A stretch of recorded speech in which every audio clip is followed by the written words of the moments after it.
로마서 16장 1절에서 11절 말씀. 내가 갱그레아 교회의 일꾼으로 있는 우리 자매 베베를 너희에게 추천하노니 너희는 주 안에서 성도들의 합당한 예절로 그를 영접하고 무엇이든지 그에게 소용되는 바를 도와줄지니 이는 그가 여러 사람과 나의 보호자가 되었습니다. 너희는 그리스도 예수 안에서 나의 동역자들인 브리스가와 아굴라에게 문안하라. 그들은 내 목숨을 위하여 자기들의 목까지도 내놓았나니 나뿐 아니라 이방인의 모든 교회도 그들에게 감사하느니라. 또 저의 집에 있는 교회에도 문안하라. 내가 사랑하는 에베네도에게 문안하라. 그는 아시아에서 그리스도께 처음 맺은 열매니라. 너희를 위하여 많이 수고한 마리아에게 문안하라. 내 친척이요 나와 함께 갇혔던 안드로니고와 유니아에게 문안하라. 그들은 사도들에게 존중이 여겨지고 또한 나보다 먼저 그리스도 안에 있는 자라. 또 주 안에서 내 사랑하는 암블리아에게 문안하라. 그리스도 안에서 우리의 동역자인 우르바노와 나의 사랑하는 스다구에게 문안하라. 그리스도 안에서 인정함을 받은 아벨레에게 문안하라. 아리스도블로의 권속에게 문안하라. 내 친척 헤로디온에게 문안하라. 나기수의 가족 중 주 안에 있는 자들에게 문안하라. 아멘. 종종 제출된 이력서에 허위 사실이 기재가 돼서 문제가 되는 그런 경우들이 있지요. 하지만 하나님께서 써주시는 나의 이력서는 어떨까? 허위 사실이 기재될 수 있을까? 어림도 없는 일이지요. 그래서 오늘 제목을 이렇게 정했습니다. 하나님이 친히 써주시는 이력서. 여러분들이 하나님께 하나님 부탁 하나 드릴 게 있는데요, 제 이력서 좀 하나 써주시지요. 그러면 하나님은 어떤 내용으로 여러분의 이력서를 써주실까요? 몇 년 몇 월 며칠 집사, 또 몇 년 몇 월 며칠 권사, 또 주대되고 몇 년 몇 월 며칠 또 장로가 되고, 목사 같은 경우 몇 년 몇 월에 신학교를 들어가서 졸업을 하고 몇 년 몇 월에 대학원을 들어가서 졸업을 하고 뭐 이런 이력서를 써주실까요? 그렇지는 않으려고 생각합니다. 그래서 이 문제를 좀 여러분과 생각하면서 말씀을 나누려고 하나님이 친히 써주시는 나의 이력서는? 이라는 질문을 갖고 오늘 이 말씀을 중심으로 함께 나누려고 합니다. 흔히 부자가 이렇게 되면 잘 산다 이런 말을 하지요. 그리고 가난하게 사는 사람에게는 못 산다 이런 표현을 씁니다. 하지만 이것은 잘못된 말이지요. 왜냐하면 부자는 부자로 사는 것뿐이고 가난한 사람은 가난하게 사는 것뿐이지 부자나 가난이 잘 살고 못 사는 판단 기준이 절대로 될 수 없기 때문에 그렇지요. 아마 여러분들도 동의하시리라고 생각합니다. 그렇다면 정말 잘 사는 사람은 누군가? 저는 먼저 이렇게 정의를 내리고 설교를 시작하기를 원합니다. 선하신 하나님의 부르심을 받아 그분께 쓰임받는 인생, 이 인생이 잘 사는 인생이라고 저는 생각합니다. 그래서 정말로 잘 사는 인생이 되려면 하나님께 쓰임받는 사람 되게 해주세요라고 기도해야 하지 않겠습니까? 모세, 그가 하나님의 부르심을 받고 쓰임받기 전에는 광야에서 장인 이드로의 양을 치던 목동이었습니다. 그날도 그는 80이라고 하는 나이에 호렙산에서 양을 치고 있었습니다.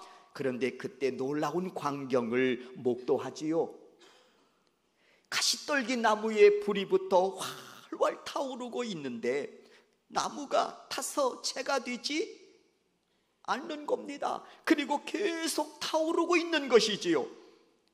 모세, 이상히 여겨 가까이에 가서 확인하려고 하자 그 불꽃 가운데에서 하나님의 음성이 들립니다.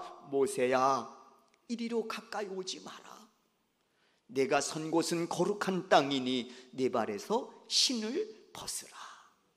나는 내 조상의 하나님이라. 내가 애굽에 있는 내 백성의 고통을 보고 내 또 고통 속에서 부르짖는 음성을 듣고 그 근심을 내가 다 알고 있느니라. 이제 내가 내 백성을 애굽인의 손에서 건져내어 내가 약속한 땅, 아름답고 광대한 땅, 젖과 꿀이 흐르는 땅으로 인도하려고 한다. 이 구원의 역사에 내가 너를 쓰려고 하니 너는 애굽으로 가서 내 백성을 이끌고 약속의 땅으로 나아가라. 모세가 선하신 하나님께로부터 부르심을 받는 순간입니다. 그러나 우리가 알다시피 모세는 이 부르심 앞에 거듭 거절하면서 자신은 감당할 수 없노라고 사양하지요. 그러나 하나님이 역시 포기하지 않으시고 그를 강권하여 결국 지도자로 하나님이 그를 사용하십니다. 그리고 40년 동안 하나님은 그의 인생을 값지게, 정말 남은 인생 그 40년을 보석처럼 귀하게 사용하시지요. 이로써 하나님은 모세의 이력서에 또 하나의 이력을 추가하십니다. 여러분, 우리가 모세의 생애를 보면 크게 3단계로 나누어서 생각할 수 있지요. 1단계는 바로의 궁궐에서 공주의 아들로 40년 동안 모든 문무를 익히면서 차기 대권자로서의 조건을 갖추어 갑니다. 그게 40년을 궁궐에서 크면서 말이에요. 그리고 2단계는 여러분 알고 계신 것처럼 뜻하지 않는 그런 일로 인해서 그가 도망자의 신세가 됩니다. 광야, 미디안 광야로 숨어 들어가지요. 그리고 그곳에서 그는 결혼을 하고 장인 이드로의 양을 치면서 40년을 보내는 이력을 그가 또 갖게 됩니다. 그리고 3단계는 하나님의 강권하신 부름에 의해서 이스라엘 백성의 지도자가 되어 이들을 이끌고 40년 동안 광야를 거쳐 약속의 땅으로 이끌었던 이력을 갖게 됩니다. 이렇게 그의 이력은 3단계로 나누어서 생각할 수 있다는 것이지요. 우리는 모세의 이와 같은 이력을 통해서 깨닫게 하시는 것이 있습니다. 비록 연약하고 질그릇과 같이 깨어지기 쉬운 인생이지만 하나님께 부름을 받고 쓰임받는 그 시간들은 그의 생애 속에서 보석처럼 빛을 발하고 있다고 하는 것이지요. 그러니 부르심을 받고 주어진 사명을 감당하는 그 시간들이 인생 가운데에 가장 귀한 복을 누리는 시간이다. 이렇게 말씀을 드릴 수 있겠습니다. 사랑하는 성도 여러분, 성경에서 나오는 훌륭한 사람들의 공통된 특징이 하나 있습니다. 한결같이 하나님께 사용되어진 사람들, 부르심을 받고 사용되어진 사람들이라는 거예요. 바울, 모세, 아브라함 등 우리가 부러워하는 신앙의 위인들을 보면 한결같이 하나님께 쓰임받았던 사람들이지요. 이 과정에서 우리는 중요한 것을 발견하게 됩니다. 이들에게는 하나님께서 훌륭한 동역자들을 붙여주셔서 주신 사명을 성공적으로 감당해 나갈 수 있도록 이끌어 주셨다고 하는 겁니다. 그래서 나는 이래서 안 되고 나는 저래서 안 되는 그 변명이 통하지가 않아요. 모세가 하나님께서 모세를 쓰시겠다고 부르심을 받았던 그 사건 속에서도 그대로 드러납니다. 하나님이 모세를 부르시지요. 내가 너를 좀 써야 되겠다. 어떻게 해요 하나님? 민족의 지도자로 내가 너를 세워 내가 일찍이 너희 조상들에게 약속한 그 땅으로 저들을 인도함에 있어 내가 너를 쓰려고 한다. 하나님, 저는 아닌 것 같습니다. 제 나이가 80이고요. 그리고 적어도 지도자라면 좀 이 말을 좀 잘해야 되는데 우리말로 좀 말빨이 좀 있어야 되는데 하나님 아시다시피 저는 입이 우둔해서 저는 말을 잘 못합니다. 나이가 80에다가 말도 못하고 제가 어떻게 이 상황 속에서 주신 사명을 감당할 수 있습니까? 못합니다. 하나님께서 말씀하시지요. 모세야, 너의 입을 지은 자가 누구냐? 나 아니냐? 걱정하지 마. 그래도 모세는 고집을 꺾지 않습니다. 그러자 하나님께서 이번에 뭐라고 말씀하시지요? 모세야, 네가 알고 있듯이 아론과 훌 말 잘하지 않느냐? 내가 아주 너의 오른팔 왼팔로 세워서 내가 보내주리니 내가 너에게 준 이 사명 감당해라 말씀하시지 않습니까? 결국 모세는 자신의 뜻을 꺾고 하나님의 그 뜻을 이어받아 민족의 지도자로 40년 동안 이들을 이끌고 광야를 거쳐서 약속의 땅으로 들어가는 과정을 우리가 볼 수 있습니다. 이렇게 하나님께서 부르시고 사명을 주실 때 동역자를 붙여주셔서 그 사명을 성공적으로 마무리 지을 수 있도록 인도해 주시는 하나님의 세심한 그 섭리를 우리가 발견케 되어진다고 하는 것이지요. 바울에게도 마찬가지입니다. 동역자를 붙여주셔서 주신 사명을 그때마다 감당케 하심을 알 수 있습니다. 오늘 우리가 로마서 16장을 읽었는데 이 16장 안에서만도 하나님께서 이 바울에게 붙여주셨던 훌륭한 동역자들의 이름이 24명이나 거론되고 있습니다. 그 중에 여자가 6명이고요 남자가 18명입니다. 그리고 처음에 등장하는 이름이 바로 오늘 우리가 여러분과 함께 방금 읽었던 여성도 베베라고 하는 여인입니다. 1절과 2절이지요.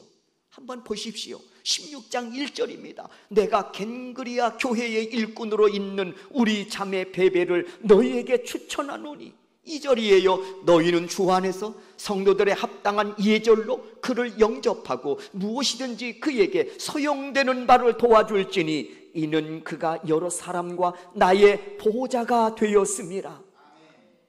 바울은 베베라고 하는 여인에 대해서 두 가지로 소개하고 있습니다. 겐그리아 교회의 일꾼이라는 겁니다.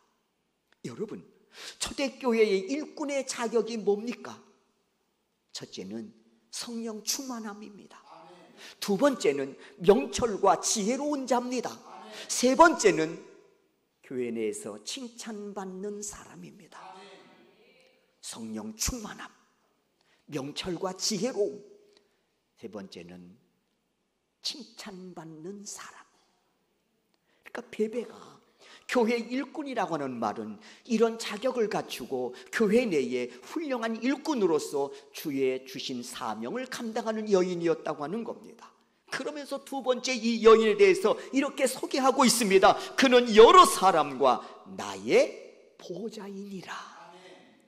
야, 바울이 이렇게 말할 정도라면, 여러분, 로마 교회 성도 여러분, 이 베베라고 하는 이 여인은 성령 충만함과 명철과 지혜로움과 더불어서 온 교회 성도들에게 칭찬받는 여인입니다. 그리고 무엇보다도 이 베베라고 하는 여인은 나의 보호자가 됩니다. 여러분, 그러면서 바울은 이 베베라고 하는 이 여인을 로마 교회에 추천하면서 뭐라고 말하는 거 아니? 이 여인을 예의를 갖추어서 영접할 뿐만 아니라 무엇이든지 그에게 소용되는 바를 도우라고 말하고 있습니다. 다시 말하면 그가 여러분에게 무엇이든지 요청을 하면 묻지도 따지지도 말고 도우라는 이야기입니다. 그만큼 바울에게 베베는 확실한 그리스도인이었던 겁니다. 확실한 동역자였다고 하는 것이지요. 때문에 이 바울은 로마 교회에 자신 있게 이 여인을 추천하고 있는 겁니다. 얼마 전에 친구로부터 전화가 왔습니다. 옆 교회에, 그래도 교세가 그래도 좀 있는 그 옆 교회에 목사님이 은퇴를 하시게 됐는데 그 교회에 후임자가 필요하다는 거예요.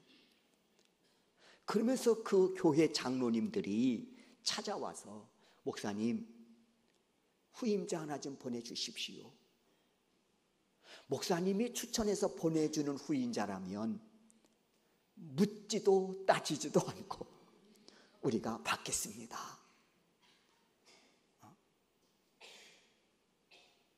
그렇게 요청을 받고 생각하니 이게 부담이 되는 거예요.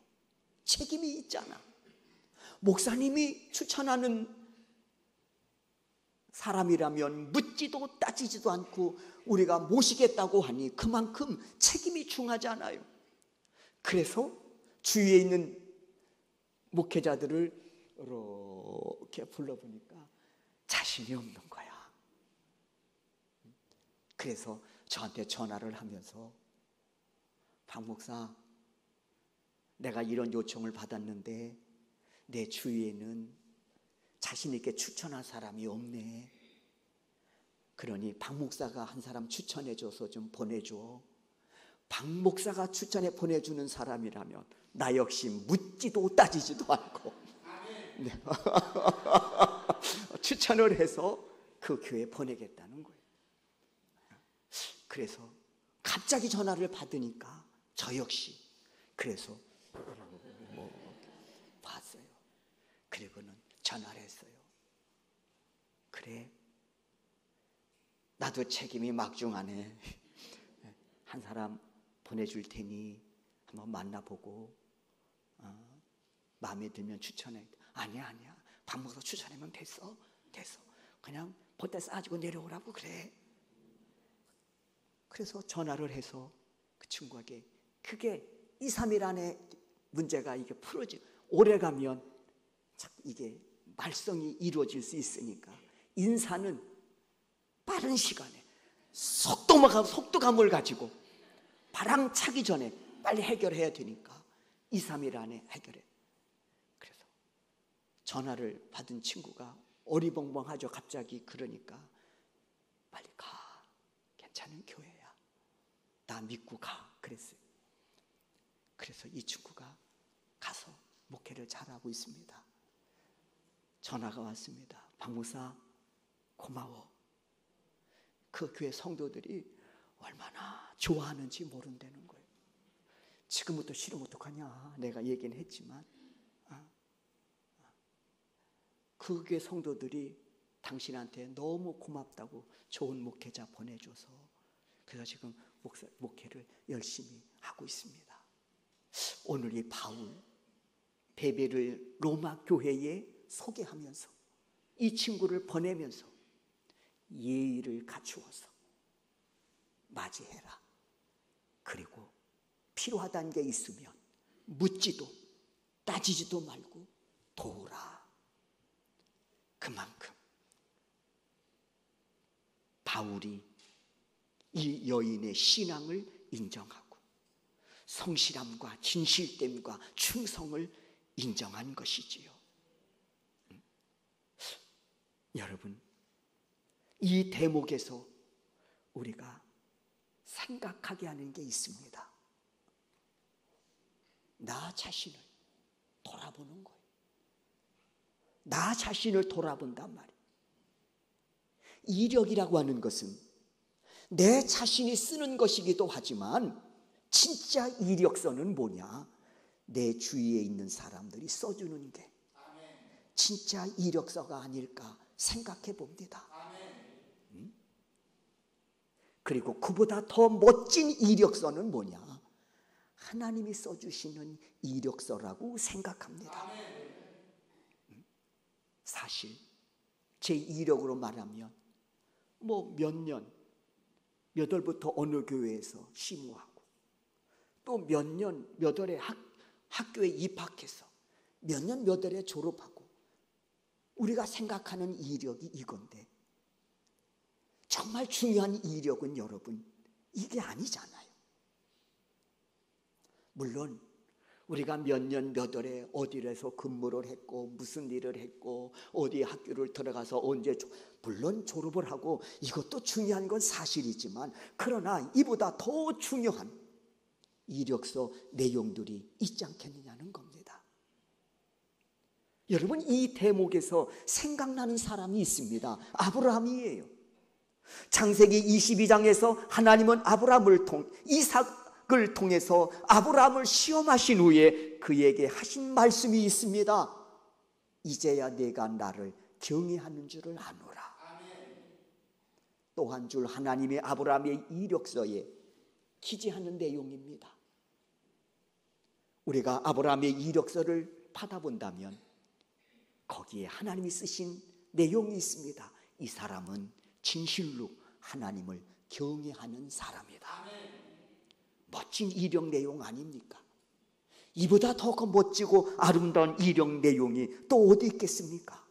네? 반면에 나의 이력은 하나님만 써주시는 것이 아니라 나를 대적하는 자들이 써줄 때도 있습니다.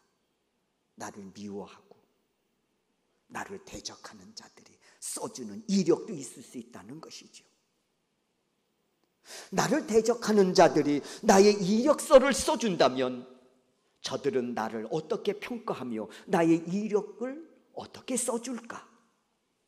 결코 좋은 점수로서의 이력을 기대하기는 어렵겠지요. 대적이니까, 대적하는 자들이니까. 그럼에도 불구하고 우리는 창세기 26장 끝부분에 보면 이삭을 대적하는 자들이 자신들의 고백으로 이삭의 이력을 써주고 있는 것을 알 수 있습니다. 26장 내용 아시죠? 이삭 살던 그 시대에 흉년을 만났습니다. 애굽으로 내려가려고 했습니다. 하나님 말씀하시지요. 이삭아, 너 내려가지 마라. 내가 지시하는 땅에 거하면 내가 너와 내 후손을 내가 책임지고 복되게 하겠다. 이삭은 이 말씀 하나 붙잡고 애굽행을 포기하고 하나님이 지시하는 그랄 땅에서 농사를 짓습니다. 아시지요? 100배의 결실을 거둡니다. 100배의 축복을 받았단 말이에요. 주위에 소문이 안 퍼지겠습니까? 뜨내기 이삭이 어느 날 갑자기 이 땅에 와서 농사를 지었는데 100배의 결실을 거두었대. 당연히 시기 질투를 불러일으켰겠지요. 그래서 그랄의 땅 왕이었던 아비멜렉이 그 신하들과 와서 100배에 받은 그 축복을 빼앗고 이삭을 쫓아냈다고 했습니다. 그리고 이삭은 그랄 골짜기에다가 자신의 처소를 마련합니다. 표면적으로 보면 그의 형편이 더 어려워진 거예요. 말씀에 순종해서 뭔가 좀 되는다 싶다 보니 그만 모든 것을 몽땅 빼앗기고 골짜기로 삶의 처소로 옮기지 않으면 안 될 정도로 어렵게 됐단 말입니다. 그럼에도 불구하고 그 어디에서나 이삭은 낙심한 모습을 찾아볼 수 없어요. 절망한 모습도 찾아볼 수 없습니다. 오히려 그 고랄 골짜기에서 이삭이 우물을 팝니다. 그랬더니 어떻습니까? 그 황량하고 메마른 땅에서 생수가 펑펑 솟아나는 우물을 얻습니다. 100배의 축복에 비교할 게 아니요. 사막에서 물 한 컵은 생명과 직결되는 겁니다. 그런데 시원한 생수를 얻을 수 있는 샘을 얻게 됐다? 상상할 수 없는 복입니다. 소문이 났을까 안 났을까? 났지요. 찾아와서 또 아비멜렉과 그 신하들이 시기 질투하여 빼앗고 쫓아버립니다. 이삭은 또 쫓겨가서 우물을 팝니다. 우물을 팠더니 또 거기에서 시원한 생수가 펑펑 솟아 또 빼앗아 또 쫓겨갑니다. 에색, 신나, 르호봇에서도 우물을 팠는데 시원한 생수가 나는 거예요. 그런데 이번에는 이삭이 스스로 그곳을 떠납니다.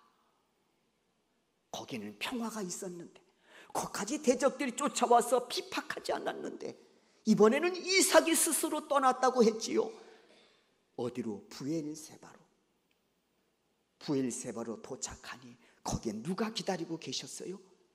하나님이 기다리고 계셨다. 하나님이 만나 주십니다. 이삭은 그 하나님 앞에 정성껏 하나님을 경외하며 제단을 쌓습니다. 우리 그리스도인들은 기쁜 일을 만나든 슬픈 일을 만나든 우리는 예배를 드리잖아요. 기쁜 일을 만나면 감사하여 예배를 드리고, 슬픈 일을 만나면 하나님 극복할 수 있는 힘을 주세요. 절망 중에도 소망을 붙잡고 예배드리지 않습니까? 이삭이 하나님을 만나니 거기서 예배를 드리는 거예요. 그럴 때 하나님 또 한 번 이삭에게 언약을 주십니다. 내가 너와 내 후손을 복주리라, 축복하리라. 그랬더니 어떻게 알고 여기까지 이 대적자들 아비멜렉과 아우삭과 비골이 여기까지 찾아온 거예요. 아우삭은 누구냐? 아비멜렉의 친구라고 했습니다. 비골은 누구냐? 당시의 군대 장관이라고 했습니다. 혼자 오기 쩔렸든지 친구 아우삭과 군대 장관 비골을 데리고 이삭을 만나러 온 겁니다. 이삭이 묻습니다. 왜 왔냐고. 또 뭐 빼앗을 게 있어 왔냐? 아니야. 그게 아니야. 내가 할 말이 있어서 왔다는 거예요. 할 말이 있어서 왔다. 그게 뭔데? 이삭이 묻습니다. 그랬더니 아비멜렉이 이삭에게 하는 이야기예요. 여호와께서 너와 함께 계심을 우리가 분명히 보았느니라. 이 말하고 싶어서 온 거예요. 여호와께서 너와 함께 계심을 우리가 분명히 보았느니라. 그리고 두 번째 하는 이야기가 있습니다. 너는 여호와께 복을 받은 자니라. 이것이 대적자가 이삭에게 이력을, 내용을 지금 써가고 있는 겁니다. 이삭이 이 아비멜렉 대적자에게 나의 좀 이력서 좀 써줘봐. 그리고 이력서를 내밀면 이 대적인 아비멜렉은 거기다 뭐라고 기록하는 거 아니? 이삭은 첫째, 하나님과 함께하는 사람. 두 번째, 이삭은 하나님께 복을 받은 자. 여러분, 이보다 멋진 이력이 또 어디 있습니까? 네? 이와 같은 사실은 창세기 41장 노예로 팔려갔던 요셉에게도 마찬가지예요. 요셉의 꿈을 해몽하기 위해서 바로 앞에 서잖아요. 그리고 바로가 꾼 꿈을 시원하게 해석해 줍니다. 그랬더니 그 해석을 들은 바로 왕이 요셉을 보면서 뭐라고 이야기하십니까? 이와 같이 하나님의 영에 감동된 사람을 또 우리가 어디서 찾을 수 있겠느냐? 너는 하나님의 영에 감동된 사람이다.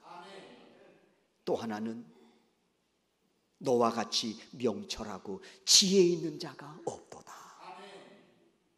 이때 요셉이 바로 왕에게 제 이력서 좀 하나 부탁합니다. 그러면 이렇게 썼을 거예요. 요셉은 하나님의 영에 감동된 사람.